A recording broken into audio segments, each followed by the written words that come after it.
But after that, he broken this ceasefire. He killed our people, and he didn't exchange prisoners. We signed the exchange of prisoners, but he didn't do it. What kind of diplomacy, JD, you are speaking about? What do you mean?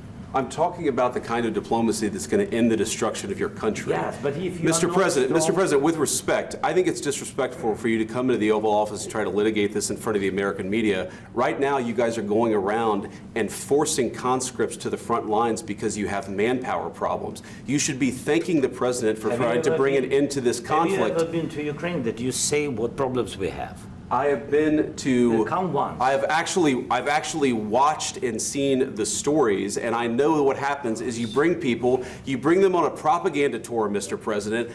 Do you disagree that you've had problems bringing people into your military? And do you think that it's respectful to come to the Oval Office of the United States of America and attack the administration that is trying to prevent the destruction of your country?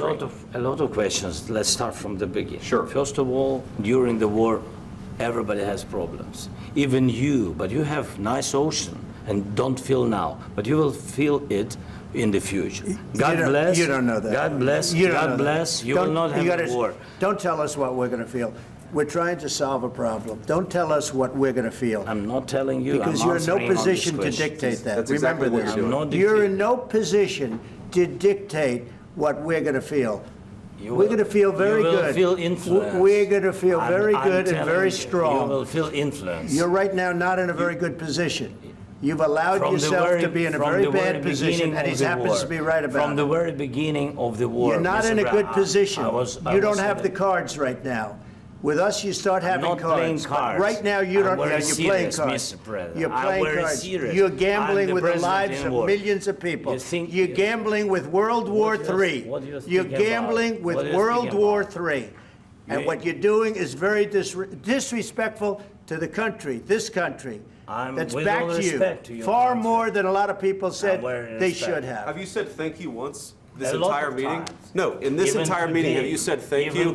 You went to Pennsylvania and campaigned for the opposition in October. Offer some words of appreciation for the United States of America and the president who's trying to save your country. Please, you think that if you will speak very loudly about the war, He's not speaking loudly. He's not speaking loudly. Your country is in big trouble. Can I Wait a minute. No. You've done a lot of talking. Your country is in big trouble. I know. You're not winning. You're not winning this.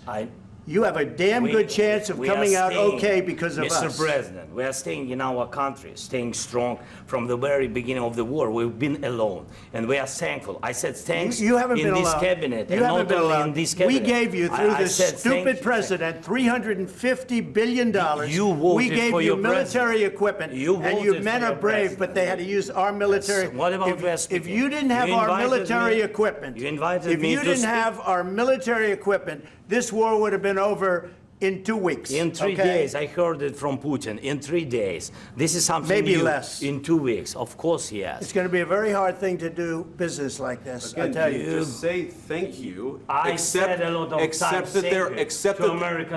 that there are disagreements, and let's go litigate those disagreements rather than trying to fight it out in the American media when you're wrong.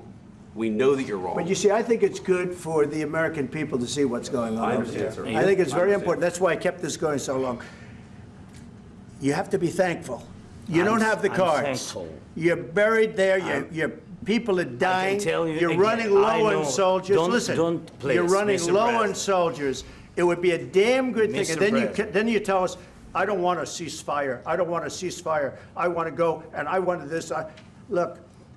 If you could get a ceasefire right now, I tell you, you take it so the bullets stop flying and your men stop getting killed. Of course, we want to stop the war. But you're saying you don't want a ceasefire. But I said to you, I want a ceasefire. With guarantees. Because you'll get a ceasefire faster than an agreement. Ask our people about ceasefire, what they think. That wasn't with me. For you what, that wasn't with me. Means.